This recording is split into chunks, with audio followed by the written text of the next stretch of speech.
Hello friends, എല്ലാവർക്കും നമസ്കാരം. നിങ്ങൾ ഏവരും കാത്തിരിക്കുന്ന നയനുടെയും ആദർശിന്റെയും ഇന്നത്തെ വിശേഷത്തിലേക്ക് എല്ലാ കൂട്ടുകാർക്കും സ്വാഗതം. എല്ലാവർക്കും നല്ലൊരു ദിവസം ആശംസിച്ചുകൊണ്ട് തന്നെ നമുക്ക് ഇന്നത്തെ വിശേഷത്തിലേക്ക് കടക്കാട്ടോ. അപ്പൊ തുടങ്ങുമ്പോൾ തന്നെ കാണിക്കുന്നത് പോലീസ് സ്റ്റേഷനിൽ നമ്മുടെ നന്ദുവിന്റെ അടുത്ത് ഇരുന്ന് സംസാരിക്കുന്ന ആദർശിനെ നയനെയാണ്. അങ്ങനെ നമ്മുടെ ആദർശൻ ഇപ്പോഴും പറയാനുള്ളത് വേറൊന്നുമല്ല, നിങ്ങൾ രണ്ടും കൂടി ഒന്ന് വിചാരിച്ചിരുന്നുവെങ്കിൽ ഇപ്പം ഇത്രയും വലിയ പ്രശ്നമൊന്നും ഉണ്ടാവില്ലായിരുന്നു. മാത്രമല്ല ഇപ്പം വേണുവിനെയോ രേവതിയെയോ അതുപോലെ തന്നെ അനാമികേനെയോ ഒന്നും പരിചയപ്പെടേണ്ട ഒരാവശ്യവും ഇല്ലായിരുന്നു. ഇപ്പം കുടുംബം നല്ല സ്മൂത്തായിട്ട് നല്ല സ്നേഹബന്ധത്തോടു കൂടി തന്നെ മുന്നോട്ടേക്ക് പോയേനെ. പക്ഷേ അതെല്ലാം നശിപ്പിച്ച് കളഞ്ഞത് നിങ്ങൾ രണ്ടാളും ഒക്കെ തന്നെയല്ലേ. ഇത് കേട്ട ഉടനെ നമ്മുടെ നയന പറഞ്ഞു, കഴിഞ്ഞത് കഴിഞ്ഞു, ഇനി ആദർശേട്ടൻ അത് പറഞ്ഞുകൊണ്ടിരുന്നിട്ട് ഒരു കാര്യവുമില്ലല്ലോ. മുത്തശ്ശനും മുത്തശ്ശിക്കും ഒക്കെ അനാമികയും അനിയും കൂടെ മുന്നോട്ടേക്ക് ജീവിക്കുന്നത് തന്നെയാണ് ഇഷ്ടം. അവർക്ക് അതാണ് കാണാൻ താല്പര്യം. അവർക്ക് ഒരു ഡിവോഴ്സിനെ കുറിച്ചോ അല്ലെങ്കിൽ അവരുടെ ജീവിതം തകരുന്നതിനെ കുറിച്ചോ ഒന്നും ചിന്തിക്കുവാനുള്ള അത്രയും വികാസനമൊന്നും ഇതുവരെ ആയിട്ടില്ലല്ലോ. അതുകൊണ്ട് തന്നെ ഇതിങ്ങനെ തന്നെ അങ്ങോട്ട് പോട്ടെ. പക്ഷെ തെറ്റിനെ തെറ്റായി തന്നെ കാണണം. തെറ്റ് ചെയ്തവനെ ശിക്ഷിക്കണം. അതാണല്ലോ ഇപ്പം വേണു എന്ന് പറയുന്ന അയാളെ ഇവിടെ കൊണ്ടുവന്നിട്ടിരിക്കുന്നത്.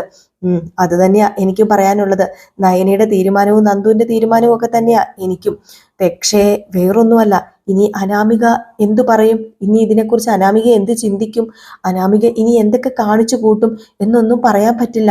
അത് ചിലപ്പോൾ മുത്തശ്ശന് താങ്ങിന്നും പറയാൻ പറ്റില്ല എന്ന് പറഞ്ഞപ്പോഴത്തേക്കും എന്തൊക്കെ വന്നാലും നമ്മളുണ്ടല്ലോ, അനിയുടെ ജീവിതം നമുക്ക് നല്ല രീതിയിൽ തന്നെ മുന്നോട്ടേക്ക് കൊണ്ടുപോകാൻ പറ്റുമെന്നൊരു ദൃഢനിശ്ചയം ഉണ്ടാകണം. പക്ഷെ അത് അവൻ അറിയാൻ പാടില്ല.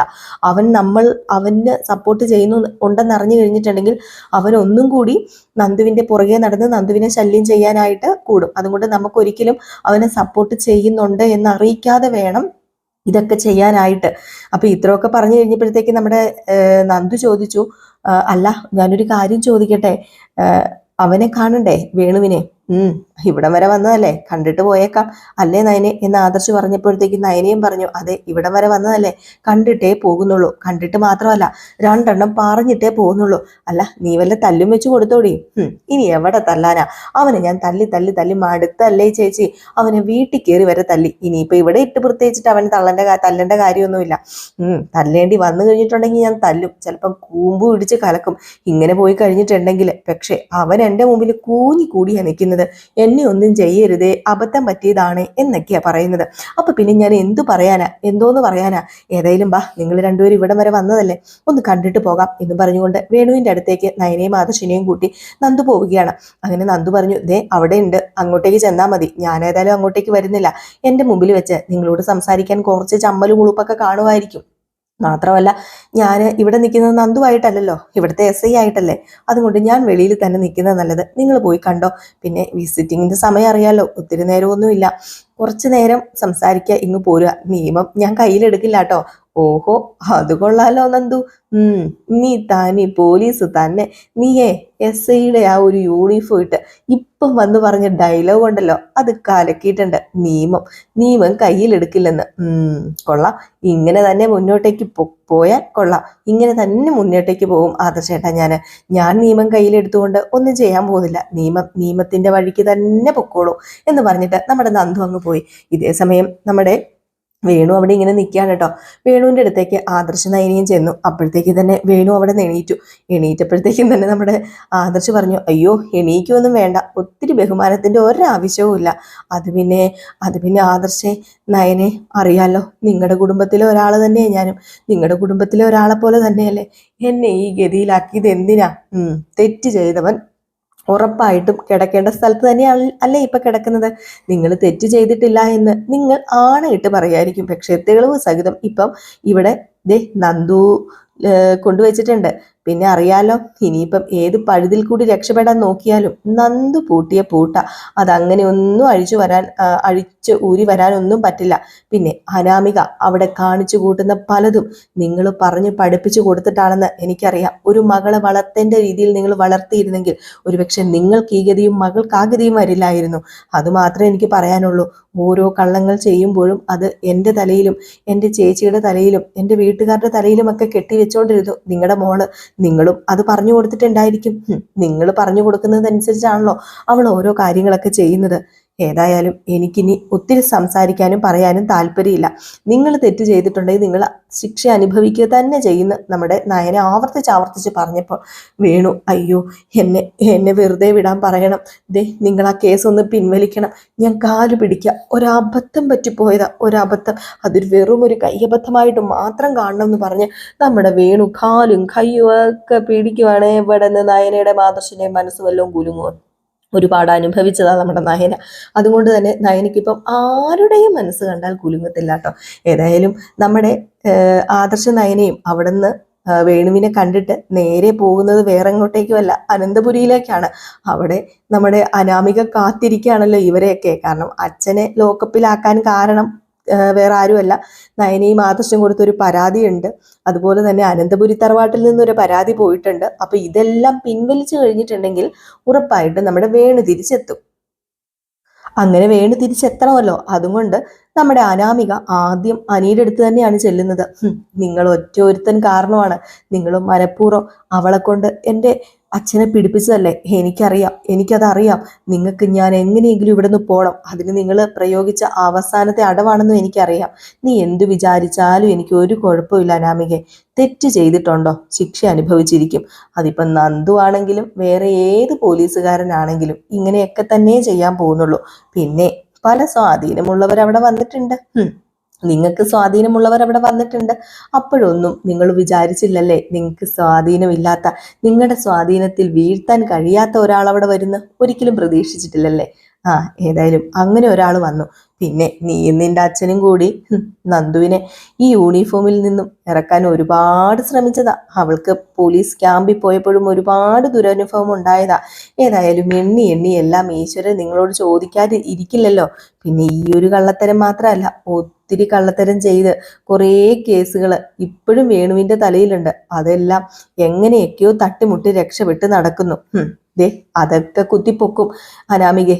ദേ നന്ദു. അപ്പൊ പിന്നെ നീ എന്ത് ചെയ്യും? എല്ലാത്തിനും നീ ഇങ്ങനെ തന്നെ പറഞ്ഞുകൊണ്ട് നടക്കുവോ? നിന്റെ അച്ഛൻ എന്തൊക്കെ ചെയ്തിട്ടുണ്ടോ എന്തൊക്കെ ചെയ്തിട്ടില്ല എന്നൊക്കെ അന്വേഷിച്ചറിഞ്ഞവൻ തന്നെയാണ് ഞാൻ.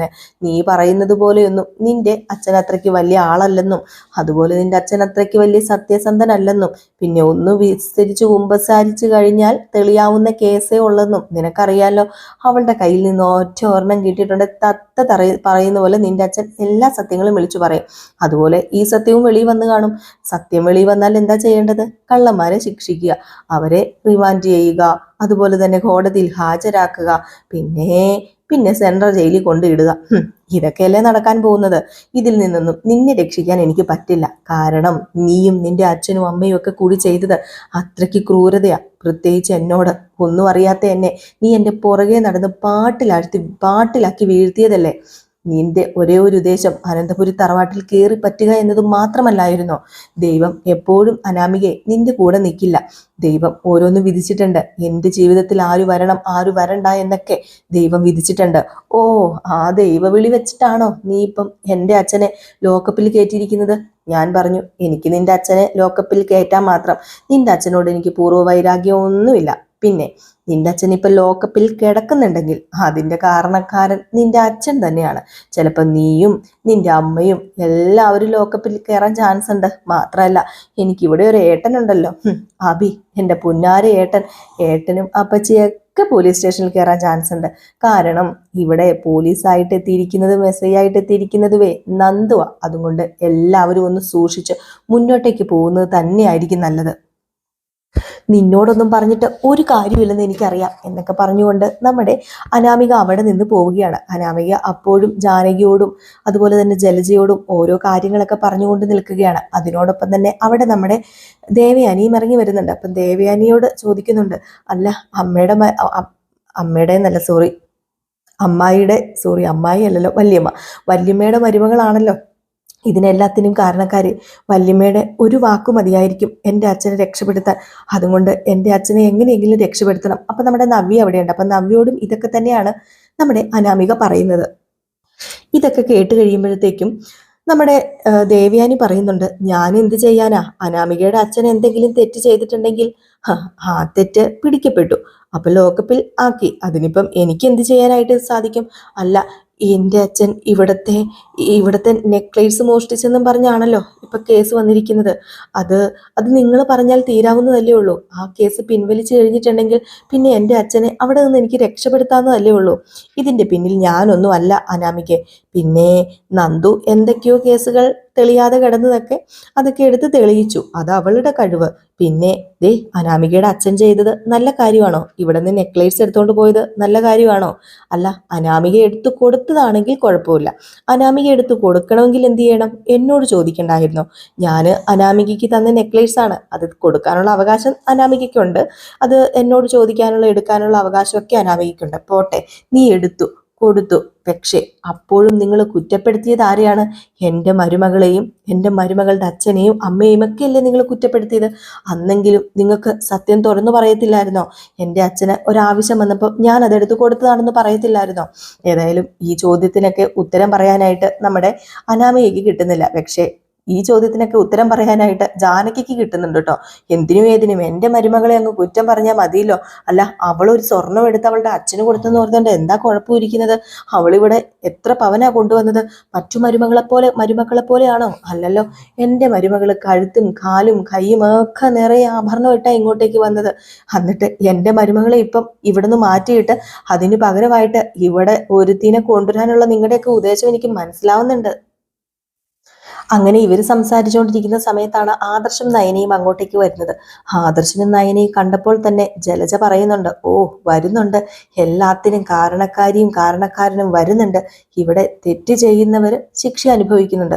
പക്ഷെ വലിയൊരു തെറ്റ് ചെയ്തിട്ടും ഇവിടെ ശിക്ഷ അനുഭവിക്കാതെ വിലസി ഇങ്ങനെ നടക്കാനായിട്ടുള്ള യോഗം അത് ആദർശിന് മാത്രമേ ഉള്ളൂ. ഇത് കേട്ട ഉടനെ തന്നെ നമ്മുടെ നയന കേട്ടോണ്ട് വരികയാണ്. നയന മറുപടിയും പറയുന്നുണ്ട്, അതെ, അപ്പച്ചി പറയുന്നത് എനിക്ക് വ്യക്തമായിട്ട് മനസ്സിലാവുന്നുണ്ട്. പിന്നെ തെറ്റ് ചെയ്തത് എൻ്റെ ആദർശേട്ടനാണെങ്കിൽ അത് സഹിക്കാൻ ഞാൻ തയ്യാറാ. എൻ്റെ കുടുംബ ജീവിതത്തിൽ നടന്ന് എൻ്റെ ആദർശേട്ടൻ്റെ തെറ്റ് സഹിക്കാൻ എൻ്റെ അമ്മായിയമ്മയും ഞാനും മുത്തശ്ശനും മുത്തശ്ശിയും ഒക്കെ തയ്യാറായിട്ടുണ്ടെങ്കിൽ അതിനെന്തെങ്കിലും ഒരു കാരണം കാണും. ആ കാരണം വെളിയിൽ വരാതെ സൂക്ഷിച്ചു കഴിഞ്ഞാലേ ഈ അപ്പച്ചിക്ക് തന്നെയാ നല്ലത്. ഇനി എന്നെ കൊണ്ടൊന്നും പറയിപ്പിക്കാൻ നിൽക്കരുത്. അപ്പോഴത്തേക്കും ആദർശ് പറഞ്ഞു, അല്ല എന്തു പറ്റി എല്ലാവരും ഇങ്ങനെ കൂടി നിൽക്കുന്നത്? അപ്പോഴത്തേക്കുമാണ് ജാനകി പറഞ്ഞത്, എങ്കിലും ആദർശേ, നീ ചെയ്തത് വലിയൊരു കാര്യം തന്നെയാട്ടോ, നന്ദി പറയാതിരിക്കാൻ പറ്റത്തില്ല. അതുപോലൊരു കാര്യമാണല്ലോ നീ ചെയ്തു വെച്ചിരിക്കുന്നത്. അല്ല, എന്ത് കാര്യമാ ഇളയമ്മയ്ക്ക് ഇപ്പൊ അറിയേണ്ടത്? ഇളയമ്മയുടെ മരുമകളോട് കൂടെ നിന്ന് സപ്പോർട്ട് ചെയ്യുന്നതിനൊന്നും ഒരു കുഴപ്പമില്ല. പക്ഷേ ഇപ്പൊ തെറ്റ് ന്യായം എന്നൊക്കെ ഇവിടെ നിന്ന് വിളിച്ചു പറയുന്നുണ്ടല്ലോ. അപ്പൊ തെറ്റ് ചെയ്തവർ ശിക്ഷ അനുഭവിക്കണം, അങ്ങനെ തന്നെയല്ലേ നിങ്ങൾ വിചാരിക്കുന്നത്? ആ തെറ്റ് ചെയ്യുന്നവർ ശിക്ഷ അനുഭവിക്കും. ആ തെറ്റ് ചെയ്തവരാണ് ഇപ്പൊ ശിക്ഷ അനുഭവിക്കാനായിട്ട് പോയിരിക്കുന്നത്. അതിന്റെ പിന്നാലെ തൂങ്ങിക്കടിച്ചു പോയിട്ട് വെറുതെ എന്തിനാ ഇനി നിങ്ങളും പോയി ലോക്കപ്പിൽ കിടക്കുന്നത്? പല കേസുകളും തെളിയാനുണ്ടെന്നാ പറഞ്ഞു കേട്ടത്. ആ കേസുകളൊക്കെ തെളിഞ്ഞു കഴിഞ്ഞാൽ മിക്കവാറും പലരും അനന്തപുരി തറവാട്ടിൽ നിന്നും ഇറങ്ങി ലോക്കപ്പിൽ പോകേണ്ടി വരും. അതുകൊണ്ട് എല്ലാവരും സൂക്ഷിച്ചും കണ്ടു നിന്നാൽ കൊള്ളാം. ഈ സമയത്ത് നമ്മുടെ അനാമിക വരികയാണ്. അനാമിക വന്നിട്ട് ആദർശേട്ടൻ കാണിക്കുന്ന ഈ ചെറ്റത്തരത്തിലുണ്ടല്ലോ, പേര് വേറെയാ. അപ്പോഴത്തേക്ക് നയനിങ് ഫ്രണ്ടിൽ കയറിട്ട്, നീ മിണ്ടിപ്പോകരുത്, നീ മിണ്ടരുത്, നിനക്ക് എൻ്റെ ഭർത്താവിനോട് സംസാരിക്കാനുള്ള ഒരു യോഗ്യതയുമില്ല. എൻ്റെ ഭർത്താവ് തെറ്റ് ചെയ്തിട്ടുണ്ടെന്ന് നീ പലതവണ പറയുന്നു. പക്ഷെ എനിക്ക് ഉറച്ച വിശ്വാസമുണ്ട് എൻ്റെ ഭർത്താവ് തെറ്റ് ചെയ്തിട്ടില്ല എന്ന്. പിന്നെ അതിൻ്റെ തെളിവുകളൊക്കെ എൻ്റെ കയ്യിലുണ്ട്. അതൊന്നും ഞാനിപ്പോൾ ആരെയും ബോധിപ്പിക്കുന്നില്ല. അല്ല, നിന്റെ അച്ഛൻ തെറ്റ് ചെയ്തിട്ടില്ല എന്ന് എന്തുറപ്പാ നിനക്കുള്ളത്? നിനക്ക് ഉറപ്പുണ്ടോ? നിന്റെ അച്ഛൻ തെറ്റ് ചെയ്യുക തന്നെയാ ചെയ്തിട്ടുള്ളത്. കള്ളനാ നിന്റെ അച്ഛൻ, പെരുങ്കള്ളൻ. അതുകൊണ്ട് തന്നെയാ ഇപ്പം നന്ദു ലോക്കപ്പിൽ പിടിച്ചിട്ടിരിക്കുന്നത്. പിന്നെ കേസിന്റെ വഴിക്ക് പോകും. ഇനിയിപ്പൊ തെറ്റ് ചെയ്തിട്ടില്ലെങ്കിൽ ദേ നിന്റെ അച്ഛൻ പുറത്തിറങ്ങി വന്നോളും. പിന്നെ എന്തിനാ നീ ഈ വെപ്രാളപ്പെടുന്നത് എന്ന് ചോദിച്ചുകൊണ്ട് നമ്മുടെ നയന അനാമികയുടെ മെക്കിട്ട് കയറുന്നുണ്ട് കേട്ടോ. ഏതായാലും ഏകദേശം ഈ 2-3 സീനൊക്കെയാണ് ഇന്ന് നമ്മൾ കാണിക്കുന്നത് കേട്ടോ. വേറെ വിശേഷങ്ങളൊന്നും ഇന്ന് കൂടുതലായിട്ട് നമ്മളെ കാണിക്കുന്നൊന്നുമില്ല. ഏതായാലും വേണുയെ പുറത്തിറക്കുവോ, അതോ ഇനിയിപ്പോൾ അനാമിക അനന്തപുരി തറവാട്ടിൽ നിന്ന് വെളിയിൽ ഇറങ്ങുവോ? ഇനി അനന്തപുരി തറവാട്ടിൽ നിന്ന് നമ്മുടെ അനാമികയെ പോലീസ് പൊക്കിക്കൊണ്ട് പോകുവോ? ജലജയുടെ അഭിയുടെയും കള്ളത്തരങ്ങളാണോ പൊളിയുന്നത്, അതോ നവ്യയുടെ അഭിയുടെ കള്ളത്തരങ്ങൾ പൊളിഞ്ഞ് നവ്യ അതൊക്കെ അറിയാണോ? ഏതായാലും ഇനിയിപ്പോൾ ഏതാണ് ആദ്യം നടക്കാൻ പോകുന്നതെന്നൊക്കെ നമുക്ക് കാത്തിരുന്ന് കാണാം. അപ്പോൾ എല്ലാവരും കാത്തിരിക്കുക കേട്ടോ. അപ്പോൾ എല്ലാവർക്കും നമ്മുടെ വീഡിയോ ഇഷ്ടപ്പെടുന്നുണ്ടെങ്കിൽ തീർച്ചയായിട്ടും പോകുന്നതിന് മുമ്പ് എല്ലാ വീഡിയോയ്ക്കും ഒരു ലൈക്ക് അടിക്കണം കേട്ടോ. നിങ്ങൾ കാണുമ്പം ആ വീഡിയോയ്ക്ക് നിങ്ങൾക്ക് ഇഷ്ടപ്പെടുന്നുണ്ടെങ്കിൽ തീർച്ചയായിട്ടും ഒരു ലൈക്ക് അടിച്ചിട്ടേ പോകാവുള്ളേ. അപ്പോൾ വീണ്ടും എല്ലാവർക്കും നല്ലൊരു ദിവസമൊക്കെ ആശംസിച്ച് നിർത്തുകയാണ്. അപ്പോൾ ഇനിയിപ്പോൾ ഉടനെ നമ്മുടെ അരീനയുടെ കഥ നമ്മൾ റിയൽ സ്റ്റോറിക്കകത്ത് ഇടുന്നതായിരിക്കും. അപ്പോൾ അതുകൂടെ കയറി കാണണം, സപ്പോർട്ട് ചെയ്യണം കേട്ടോ. അപ്പോൾ എല്ലാവർക്കും Tata bye bye. Next video ആയിട്ട് വരാം.